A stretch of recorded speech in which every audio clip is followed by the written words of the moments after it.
or restaurants specifically. Today we're going to be talking about professional level partnerships within restaurants. My name is Dave Downs. I'm a client advisor with RSI.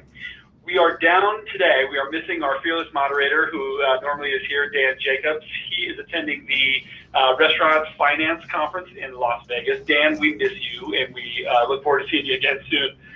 The purpose of today's panel is to really have an honest and open discussion about professional level partnerships within restaurants, how they can help you, how you can measure their return on investment, and all the various types of partnerships that may exist out there. If you haven't already viewed any of our prior panels that we have done, those are available for you on restaurantaccountingservices.com under the podcast and resources tab there to check out any of our prior ones. Joining me also from RSI is Michelle O'Neill. Michelle, do you want to say hello? Hello, everyone. Michelle is also a client advisor here at RSI. The client advisory department is really designed to take a deeper dive and deeper engagement with our clients on a CFO or COO level, more strategic level in planning.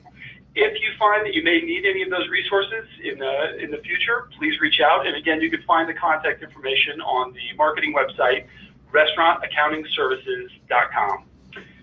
Now for the panelists. Joining us today, we have Sean Walchef from Cali Comfort in San Diego, California. Hello. Welcome, Sean. Sean, in addition to owning and operating a $3 million restaurant and catering operation, also is a host of a weekly podcast called Behind the Smoke.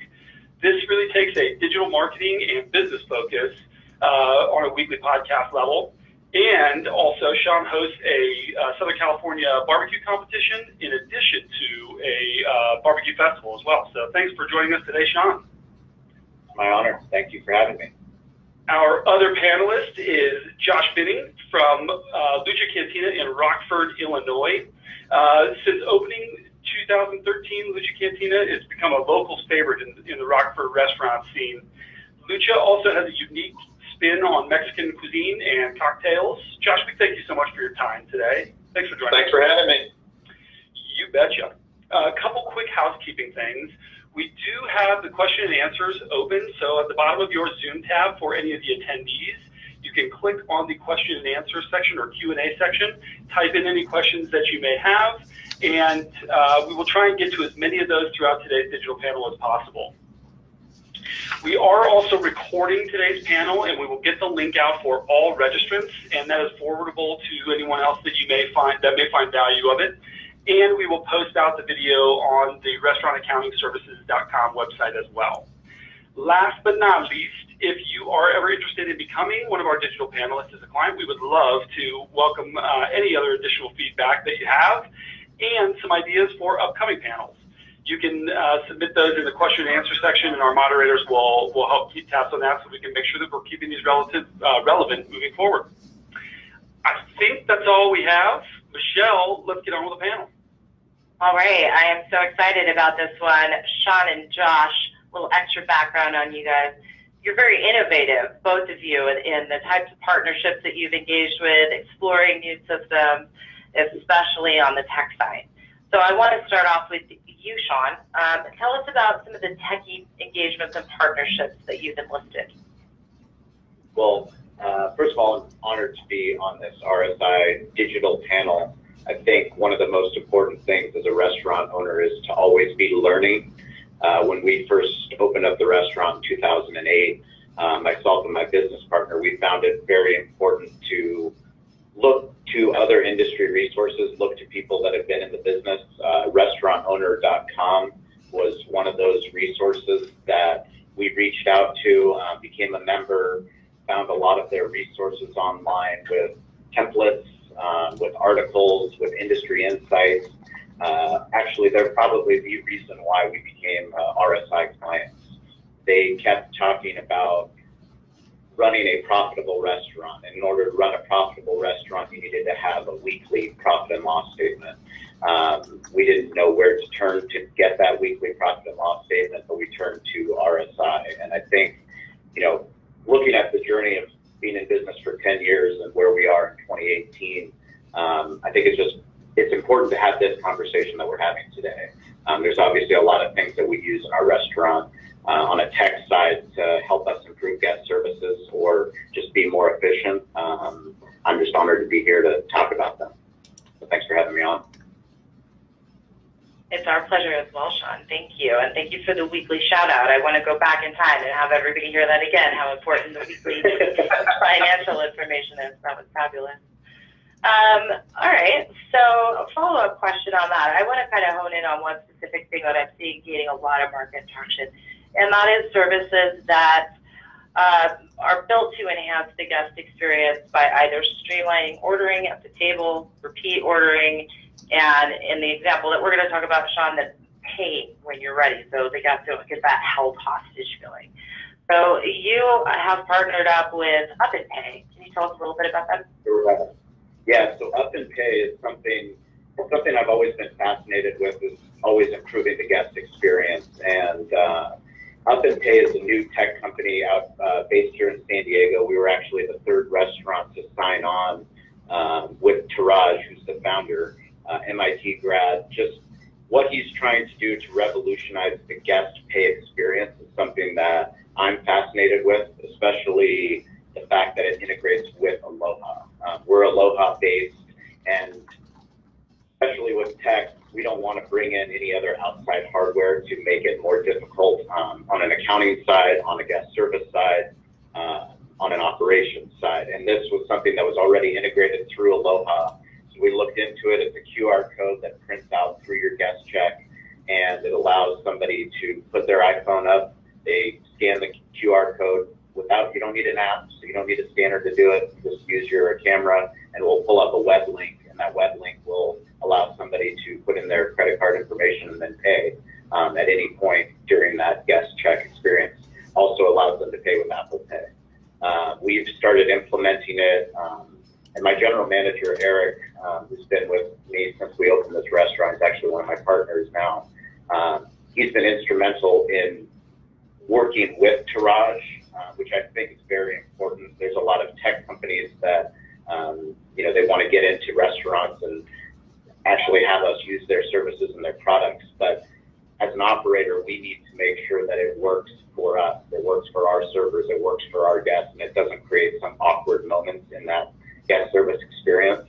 The reason why we're so excited about it is every time that my wife and I go out to dinner, now we have a 16-month-old son, every time we go out to dinner, it's one of the biggest frustration points. I think, as all restaurant owners know, it's frustrating to wait to get your check, and once you get your check, you'd like to pay, and you're waiting another 5 minutes for the server to come back to get the check, and then you wonder where they went.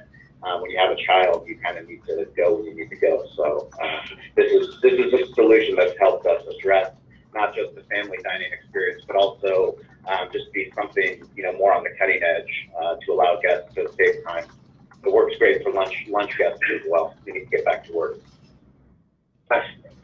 Josh, kind of leading you with that guest experience and how that really interacts, especially with a lot of these partnerships that you're talking about. The one that when we were kind of doing our initial conversations that we discussed a little bit, that was really kind of interesting, and how you utilize this to continue to market in an ongoing way for your guests. Go-Go Guest, that was one that came up that you really have been taking a lot of value in their partnership. Can you talk about that a little bit more? Yeah, essentially we found at Lucha that third-party vendors, there are a lot of them out there. I'd like to kind of go back a little bit to what Sean said. Our first third-party partnership was with RASI. I came from the corporate side where we had big accounting systems and big accounting departments behind me that kind of really helped me run my business. And then when I came to be on my own place, I knew I needed that information. And RSI's been a great partner since before we even opened the restaurant. We started the training program 2 months before we opened. So that was my first one. But Go-Go Guest has been great in that we're able to really implement a personalized and thorough email program for our guests, which there's a lot of ways where people are on social, people have their text messaging. We found the email by far is the best program for us. What it is when the guest comes into our restaurant, they want to be on our free Wi-Fi, they're giving me their email address. And then from that point on, I have just a ton of information on them where I can then target that customer. I know when they come back into the restaurant because their phone checked in with my system, so I can really see walkthrough rates. So you can really track an ROI on the program. So if somebody, I send out, for instance, last month, 16,000 emails, I know how many people walk back into the restaurant. I know how many people use the comp that we put on that email, the coupon that we put on that email.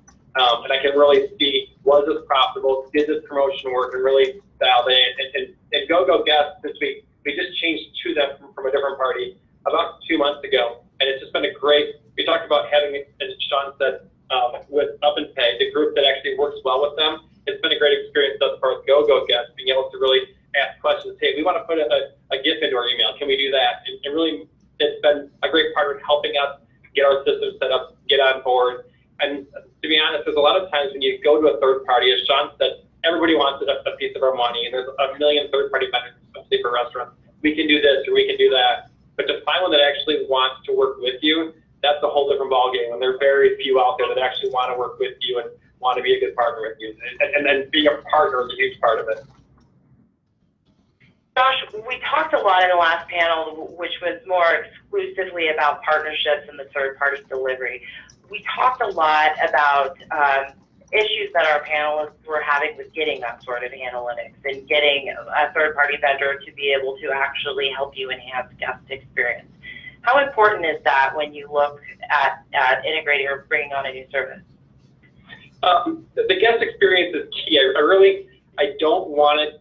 I don't want something to be more convenient for me and work for me, but have my guests have put another roadblock for them. So we want to make it as simple as absolutely possible. In your last panel, you talked a lot about third-party ordering, other delivery services. We brought in a company called Ordermark. There's a few other ones. Another one called Orderly, I believe, that takes that third party and makes it so that guest experience is better for them because of the third party, where it's not that ticket coming up on an iPad and your host having 15 iPads to work off of, but then they have to ring it in again. Now I'm using a third party to have that ticket go directly to the kitchen. So when the customer says, I want extra jalapenos on half of it and a third of the jalapenos on a quarter of it, we actually see that exact thing. We're having my host assume that they kind of understand what they get and try to re-ring it again. So that's been another way to use a third-party vendor to actually make the guest experience significantly better. Our error rates on deliveries and to-goes have gone from here, I mean almost to zero, because we're seeing exactly what that customer wants, and because of the third party, it's become a million times better.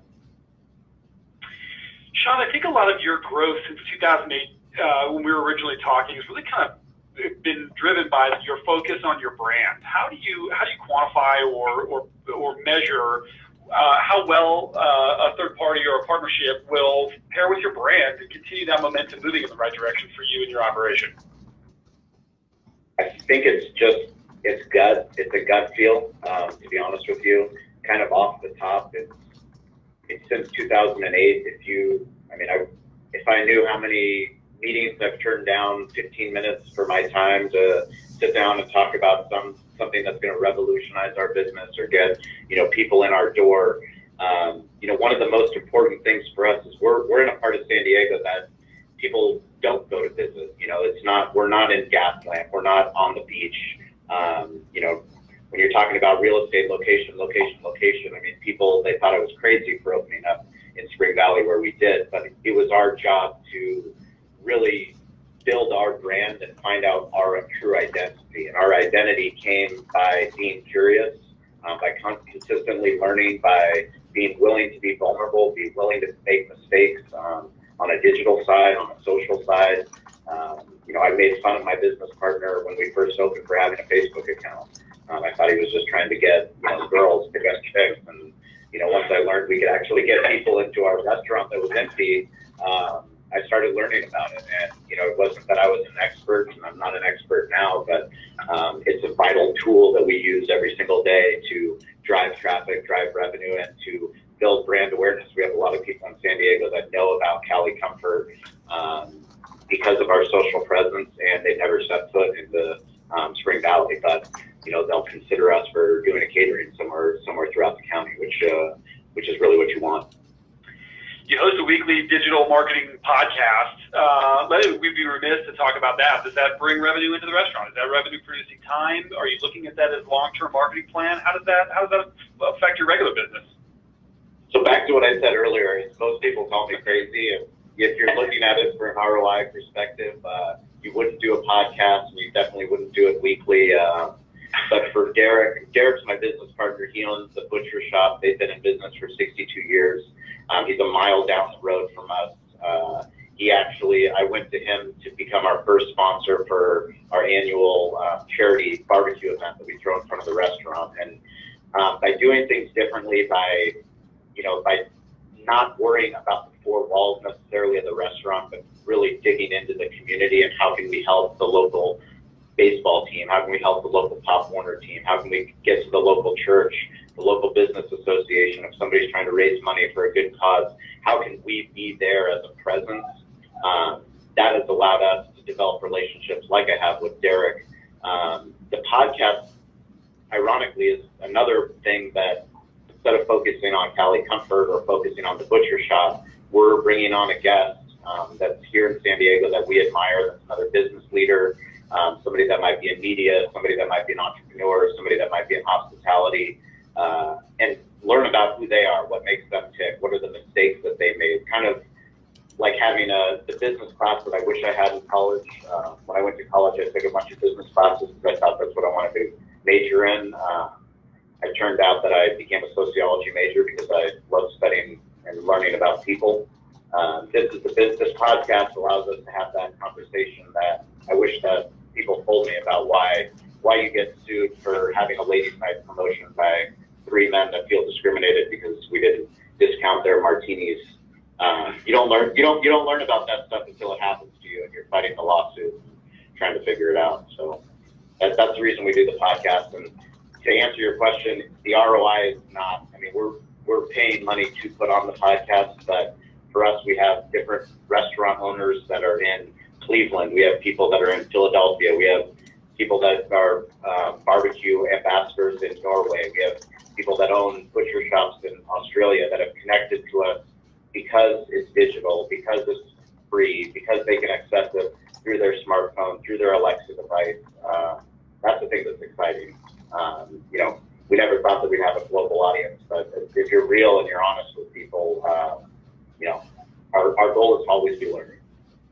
And that ROI can very much be in the long game. I'm a firm believer in playing the long game, and you never know what that guy in Norway might be someday, or where he might build a restaurant, or build a hotel, or have an event where he needs you. I mean, we do all sorts of events that I feel that the customer's like, why is Josh selling tacos at an antique festival? You know? So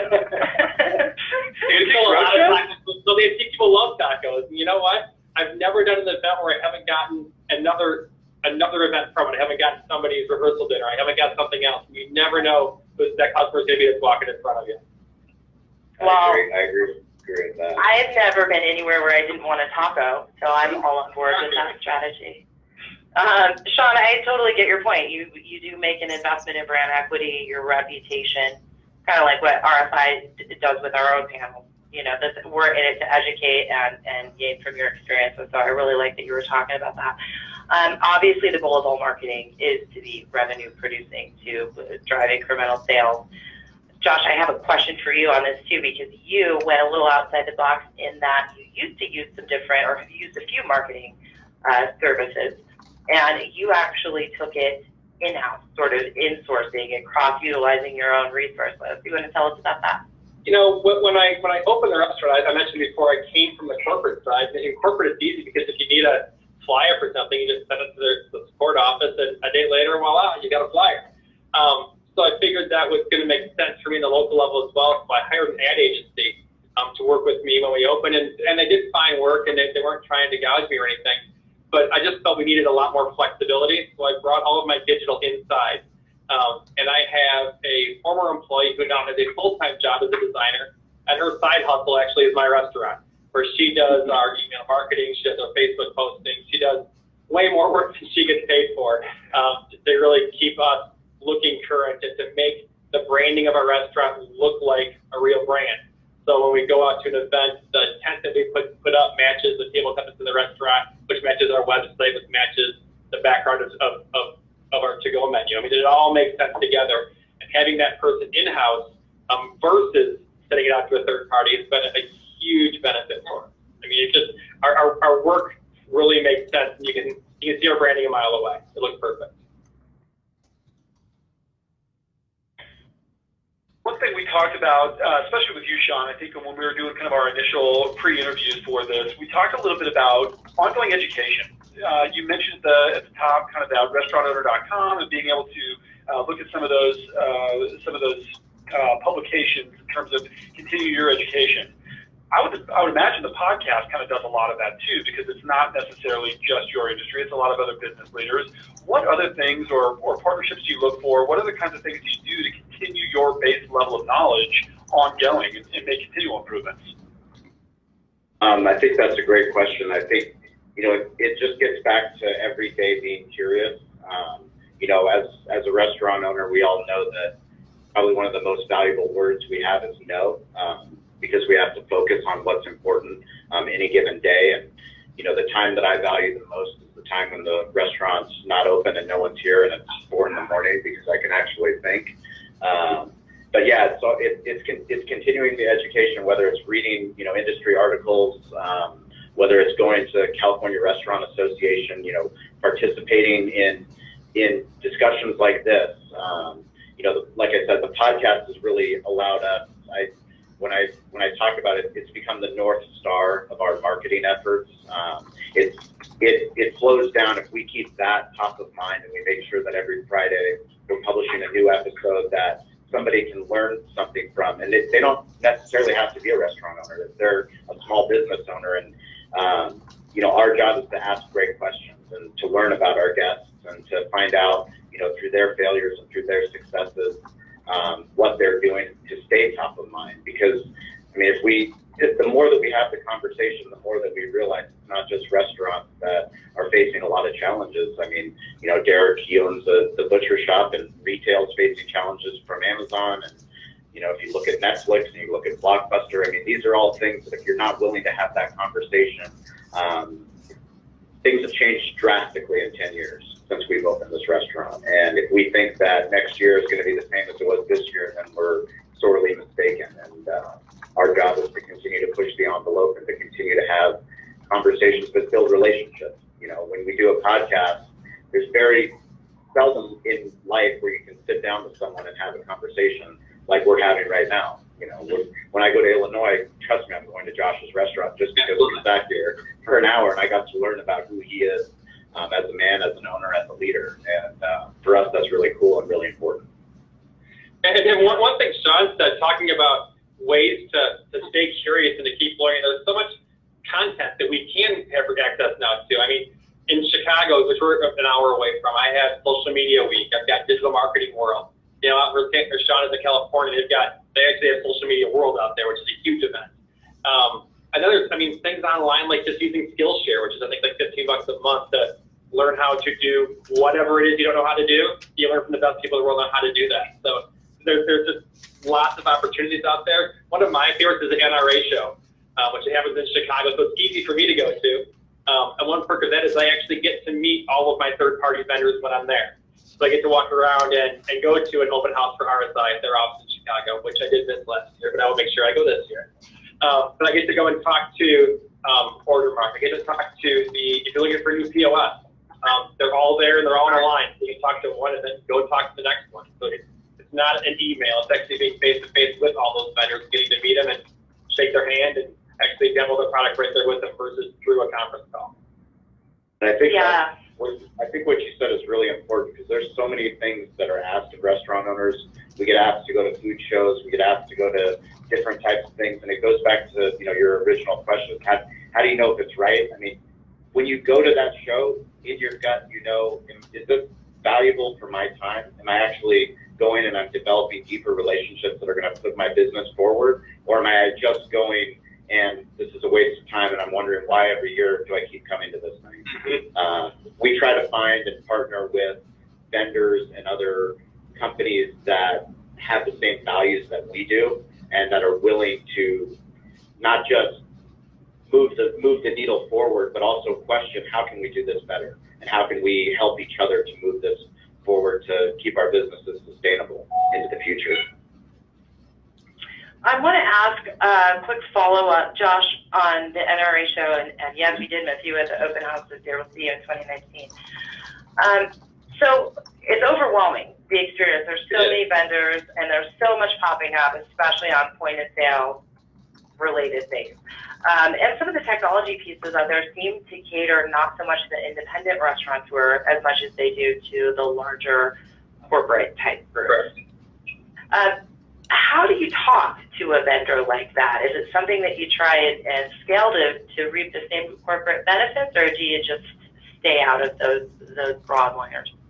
Well, so, I mean, a good broadliner example is like the, I think they're called the ZOps things. Like they're on the table at every Olive Garden and Applebee's in the country. Now, they're never going to, or they have no, and the guy was very clear, he had no interest in going, their company's no interest in going to a single or a two-person or a three location restaurant. They want to do it the big boys. But what I didn't, I mean, I talked to the guy for 5 minutes, and I talked about how their program works. And does it generate revenue? And do they see, what kind of ROI should I expect if I were to be doing something like that? Because for every big thing like that, there's going to be somebody coming along at a smaller level to get that going. It's going to happen because there's revenue to be had. Somebody's going to find a way to say, you know, we can make money by maybe we're putting this on Samsung Droid units, or restaurants can download their own app and make this happen. So for me, it was saying, okay, it's not going to work for me, but does this make sense for me as somebody to look at the future for my restaurant? Because as Sean said at the very beginning, guests do want to pay their checks earlier. They do want to get out of here. Is this going to be an avenue for me to work with, or should I be looking at something like Sean said, which Trust's going to be looking at tonight after this call? you got a huh? No, we use breadcrumb here, so we'll see if they partner or not. I'm sure Taraj will work on it. Well, and the nice part is you mentioned with a guy like Taraj, I mean, you know the guy by name. He's the person in charge. When I work with Go Guest, I'm talking with Jessica, and I know her by name. You make that connection. And if Taj might not at this point partner with Breadcrumb, but if I'm having a conversation with him, there's a pretty good chance it's the next company he goes to, because he has a relationship there and he might have a customer there. Correct. One thing that continually comes up from virtually all restaurant partners, they're trying to give you more and more data. And at which point, or at what point, I'll kind of open this up to both of you. Maybe Josh, if you want to go first. At what point is too much data too much, or how much data is too much for you to consume and actually make good business decisions? Is there an inundation with stuff that doesn't really help? You know, I think right now there's not a good way to, at least I haven't found it yet, to really wrangle all that data and make it work. I mean, I've got a ton of data because we're using a cloud-based POS system. I have a ton of data about that customer, and it ties to the credit card number and how many times they've come in and what they like to order. But I can't really transfer that to my reservation system at this point, which has a ton of data about who's making reservations and things like that. So I actually have a call coming up with, what is it called, One Table, Open Table. I don't use that for my reservation service right now. But the point of the call, the lady's like, well, let's talk about pricing. And I'm like, my reply back was, let's talk about data. I want to find out how we can really take all these different data points that we have and put them all together. And frankly, I haven't really found that sole person who really puts that together for me yet. But there is so much out there. I'm trying to find what to use. For me, at this point right now, is trying to find out what customers' email addresses are so I can best use that. But there's a lot of information out there. I mean, it's the database world right now. And I'm looking at some point maybe in the future to have the customer getting their Facebook information versus email information. And I can find out who their friends are. I mean, there's just so much, and how to properly manage that. I think that might be a little bit above my pay grade right now, but that might be the next third party that we look into. You're the owner. You got blank checks, man. And a blank checks that have time all day long. I have time to work on it. Endless time. Sean, one other thing you mentioned a little bit ago, too, is that everyone's looking for a chunk of your revenues or a chunk of your potential profits. They're all looking to charge you something. Only $99 a month. Exactly. Yeah. In what ways have you found, in maybe some strategic levels, to be able to help negotiate up front with the vendors so you can kind of keep some of those costs low? You had one when we initially talked, and I wanted to kind of get that out there, too. But I don't remember what I told you before, but you were finding the up-and-comers. Yeah, you were finding the up-and-comers that were just getting launched. Correct. Yeah. Well, the up-and-comers, I guess that's probably our propensity to always be learning and willing to try something new. We're just in a day and age where there's anything that, like I said, that can help our guest experience is something that we're going to look into. How much is that going to cost is going to be the next item that we're going to have to negotiate. Probably, like I said the first time, the most valuable word that a restaurant owner could use is no.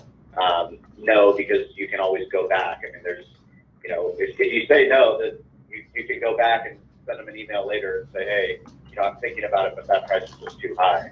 You'd be surprised at how much you can come down just off an initial no. And those are just negotiation tactics that I learned by listening to podcasts. You know, back to before. You know, how do you get information? I'm very audio, so when I'm driving around, I'm always listening to something that's going to make me a better restaurateur, a better leader, a better owner, somebody that, you know, has their pulse on what's actually going on. And for me, we've got to manage time. We've got to manage our finances, which is why we lean so heavily on restaurant solutions to help us with managing all that data. You know, and going back to what we were talking about before, what do you do with all this data? Yes, the most important thing is what's going to be coming through our POS and how it's going to integrate through our Aloha system as well as into RSI, so that we can actually have those financial reports that we can dictate our manager meetings, which helps us keep our staff focused on what's really important, that's going to keep the restaurant open and thriving. Cool. That's, I mean, one of the main questions, both during our last panel and as follow-up questions that we had, was around negotiation tactics. So I just want to explore that a little bit more with you, Josh. How do you handle, first of all, a vendor who is non-negotiable on their fees or their pricing? Does that make you walk away? And do you have any strategies to make sure that you're getting the best deal you can? You know, it's a fine line sometimes. For instance, you know, the biggest negotiable I see right now out there is working with the third-party delivery partners and what they can offer as far as, because they all have different rate structures. I find myself erring on the side that keeps my brand front and center, because I am paying a little bit more for it, but I'm also getting more of an order for it. So there is a little bit of flex in those. The bigger the company, though, the less you have a chance to negotiate. You know, I guarantee when I talk to the reservation company, if they have a rate structure, they use half the restaurants in America. They're not going to move for me out here in Rockford, Illinois. But if I were looking at a brand new company, like Sean says, find them early. I have 2 early companies that work with that to be able to work with price on them, which has been really nice. So, you know, it's hit or miss. It pretty much depends on the size of the company. Sean, we got our first audience question here, and that kind of tied into something you were just talking about a moment ago. That integration with the point of sale, how important is that for these third parties? How vital is that to have the integration with the point of sale? I mean, I think one of the most valuable things, if not the most valuable thing that we have, is time. And that time goes to the technology, goes to everything that we're trying to do for our guest experience. And if it's not integrating through the POS system, you know, we spent a lot of money in 2008 when we opened up. We were choosing between Micros and Aloha.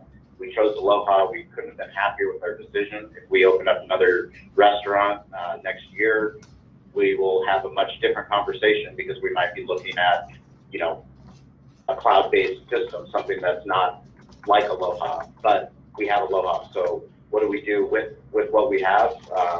We want to find out that tech is going to go through, because it's going to make it easier on the front of the house. It's going to make it easier on the back of the house. It's going to make it easier when we're getting those financials over to RSI. It's part of the ecosystem. And once you bring in something outside of that ecosystem, it better be damn well worth it if you're going to be bringing that in. Yeah, if I'm paying something for something and it costs me more work, that's not a win. Yeah. It's a good measurable, Josh. Good point. I'm going to go to another audience question. This was a really good one.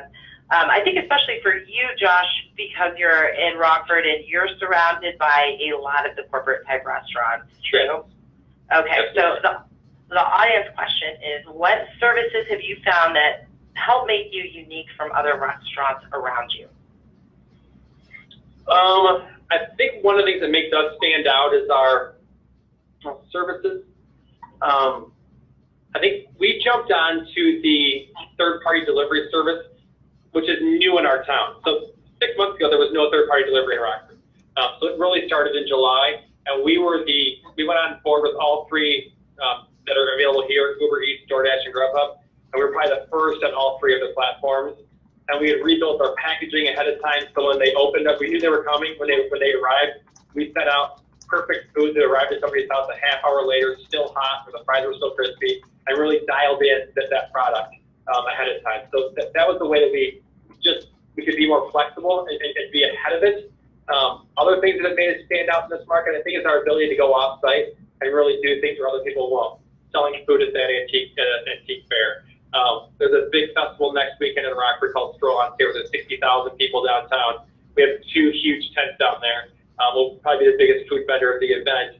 And it's a great branding piece for us. And luckily for us, it also brings in a ton of sales on a day where we have a slow restaurant because everybody's downtown. So being able to be flexible and really be out front of things. I also think being a local restaurant that has good branding, Sean mentioned earlier, I think branding really is making your work look good on all sides and look the same consistent throughout. So I think we've done a good job with that, which makes us stand out from the crowd, where there are lots of local restaurants, but we're a local place like one of the big boys, we think. Another audience participation question here. How do you measure the guest perception? Sean, let's kick that one to you first. On any of these third-party partnerships that you may be taking on, how do you quantify what the impact is for your guests? What the impact is for your guests? Well, the number one thing is just by talking with them, by seeing the implementation. We have a lot of the times when you bring on something like, up and pay, we get resistance from servers because they think that they're getting cut out of the tip loop, that, if I don't get to go and give the check to the guests and I don't say goodbye, then I'm not going to get a good tip. When Taraj actually gives us information that the people that are getting the most up and pay guest checkouts are actually averaging a higher credit card tip percentage because of the actual option, it'll give you if you want 10%, 15%, or 20%. Those are just facts that servers, they no longer, once they see that and they understand that, that allows them to start to be more receptive to the technology. We get feedback from guests about how much they appreciate the feature, that they can actually, literally up and pay and go, that they don't have to wait around. And, like I said before, being a new parent, me and my wife, we love restaurants.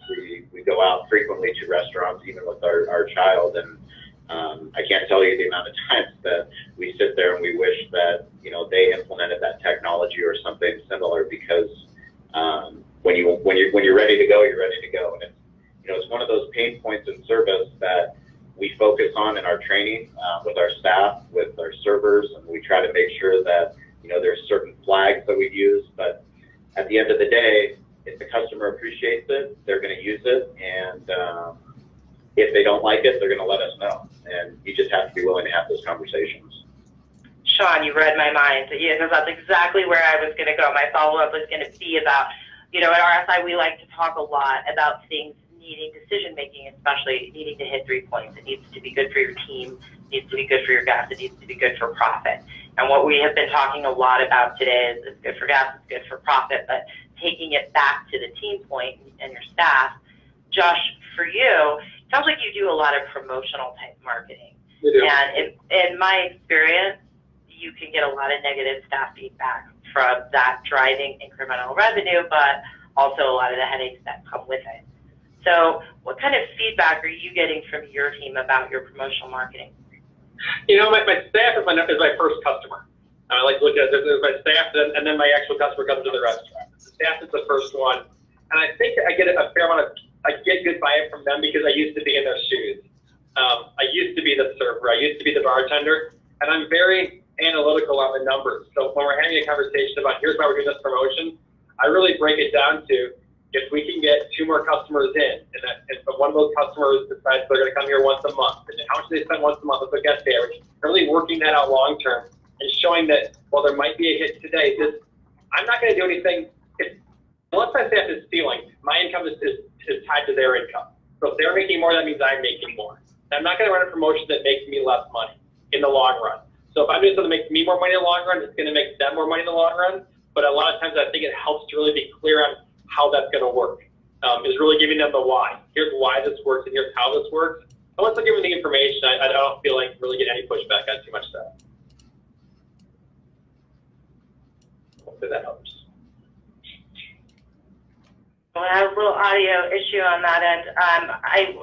want to get to another audience question, and this one doesn't surprise me because we literally hear this all the time. But what are the scheduling options? And what are you guys using? I know that hot schedules is still dominating the market, but we're seeing some up-and-comers. Maybe segue into an HR-related conversation, but let's start with scheduling, Sean. What do you use? Full transparency, we started with hot schedules, and then we switched over to RSI shifts. I tried very hard with RSI shifts. We tried with our managers to get them on board. It just didn't have the functionality that hot schedules had. And at the end of the day, the most important thing that we talk about when we're hiring new staff, when we're taking them through orientation, is communication. And if we communicate our schedule and they communicate their availability, we can have a great, successful relationship. And hot schedules allows staff to be able to send messages to managers. It allows them to swap shifts easily. At the end of the day, it's, for us, all we care about is the shift getting covered. We don't care that it was covered, 4 hours beforehand. All the servers are well enough that, if there's a server on, there's no levels of servers. If you're serving, that means that you can serve in our restaurant, you can serve in the busiest section. So we're going to approve that shift change. And I think that's probably one of the most important functionalities of hot schedules. I know they make a lot of money. They're probably every time I check, that they're one of the top grossing apps in the Apple store, the iTunes store. It's only $1.99, but it's easy to use. And that at the end of the day, nothing's more important for servers, bartenders, hosts, all the people that work in restaurants, is to be able to have that flexibility to be with their family or to be able to go to their other job. We want to make it as easy as possible for people to get their schedule, to update their schedule, to update their availability. Hot schedules allows us to do that. Plus, it's really improved a lot of its back-end things that allow us to document any kind of staff issues. So if somebody was late, we're able to document that staff. But if a manager, if they come late, let's say next week, and a different manager's on, they can pull up an entire record of any kind of infraction that staff member's had. That's been a huge, easy feature, cloud-based feature for us with managing staff. I as well a big fan of hot schedules. I used it for a very long time. About 6 months ago, we changed over to 7 shifts, and the main reason was because it integrated with our POS. So I could put clock rules on, so somebody couldn't come in and punch it early. So they punched it early, they wouldn't let it. They punched it late, it had to let me approve them. One of the features that I've most recently added on that I love is that when the server punches out, they're actually getting a text on their phone that gives them like 5 littles from a smiley face to a frowny face. So they can simply click on, they have a great shift, an awful shift, and they can also send information that comes directly to me. So I can say, oh, they had a great shift because it was busy today, we had fun. Or we had an awful shift because we hate working with Sally. So they can get that information to me without actually having to come and talk to me, or just maybe they don't feel comfortable talking to me about maybe something like that. But it's an easy way to, if I see a lot of frowny faces from somebody, I can kind of go and see what's going on there. It also has predictive scheduling. So it kind of sees the schedule, and next week's schedule is pre-made for me, pretty similar to this week. And if it sees that, for instance, Molly keeps requesting off Saturday night, they'll start taking her off on Saturday to bring somebody else into that spot. So then I can still go into the adjust the schedules, but instead of schedules taking a long time, I can write the schedules for my whole restaurant. We have almost 50 employees. I write the schedules for the whole place in 20, 25 minutes and be done.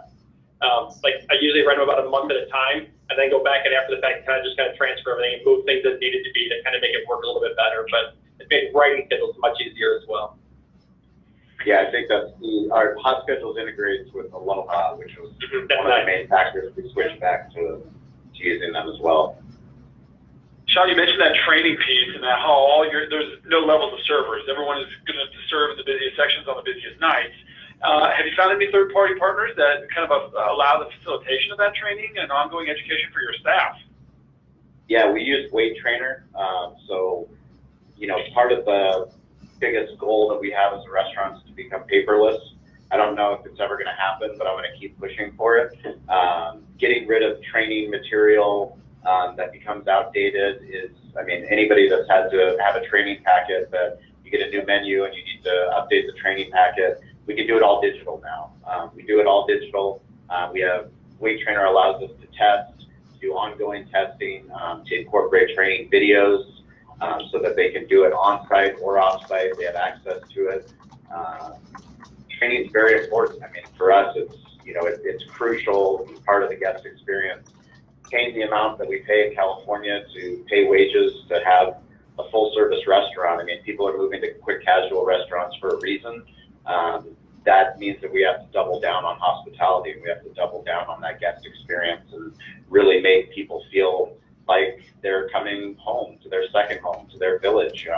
They need to take ownership in it and pride in it, that they're so excited that they want to post on Yelp, what kind of great experience that server gave them, and actually mention that server's name because they were so impressed with how much they took care of their child, or that they took care of their mom because their mom was diabetic. Things like that, they go such a long way, and Weight Trainer helps us accomplish those goals.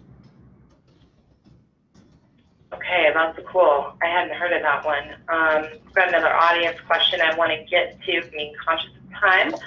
The next question, how do you find the line between the importance of service, but still making sure you are being cost effective to the business? I'm going to err on service every time. I will always focus on that customer having a great experience.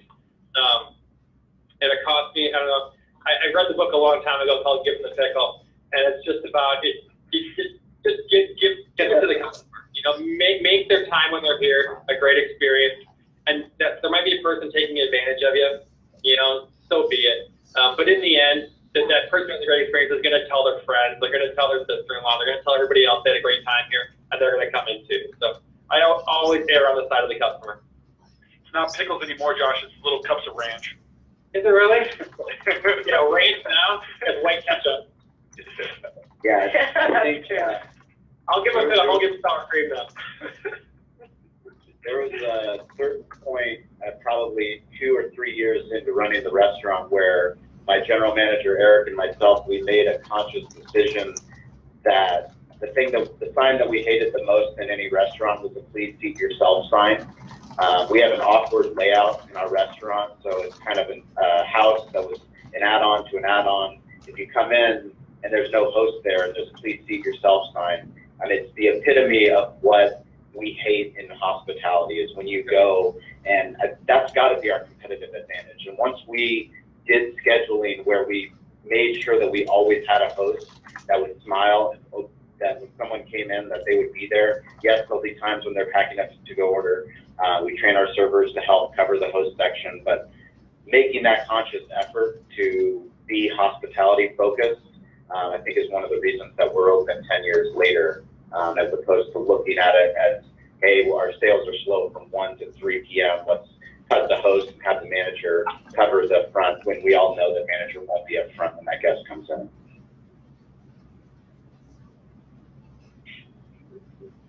We can't hear you, Dave. Keep muting, sorry about that. We had one last audience participation question.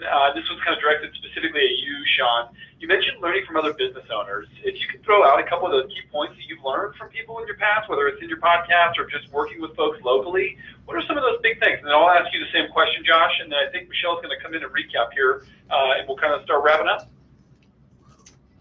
I mean, I think just one of the biggest things is developing relationships. Because I've been on social, because I've been on Twitter, we're a huge sports entertainment destination. We care a lot about NFL football. We care a lot about fight night. We care about pretty much anything that's going to bring people into the restaurant, frankly. But, being on Twitter has allowed me to develop relationships with radio hosts in San Diego, invite them to come to the restaurant, which has been developed even deeper relationships where I have Jim Trotter, who works for NFL Network. He's worked for ESPN. He's now a close friend of mine just because of Twitter. And, that's just a willingness to have those conversations, to develop relationships with local media. When we go out and we're promoting our charity event, we're trying to raise money for underprivileged youth. Just because of those deeper relationships that we have, I think that's just been one of our competitive advantages. I would fully agree, and to have many conversations with people, even outside of your industry. When I had lunch today with a guy who owns a personal training business, we're talking about how in January, he and I are going to get together with a guy who owns a DJ service for a meal. Just getting a different small business owner's perspective on different parts of the business, you'll always take away something. There's always a takeaway. Well, I know that you've given us some great takeaways today, the both of you. So I want to do a quick recap of everything we talked about. As a reminder to everybody listening, you can, of course, access this or share it later on. This call has been recorded.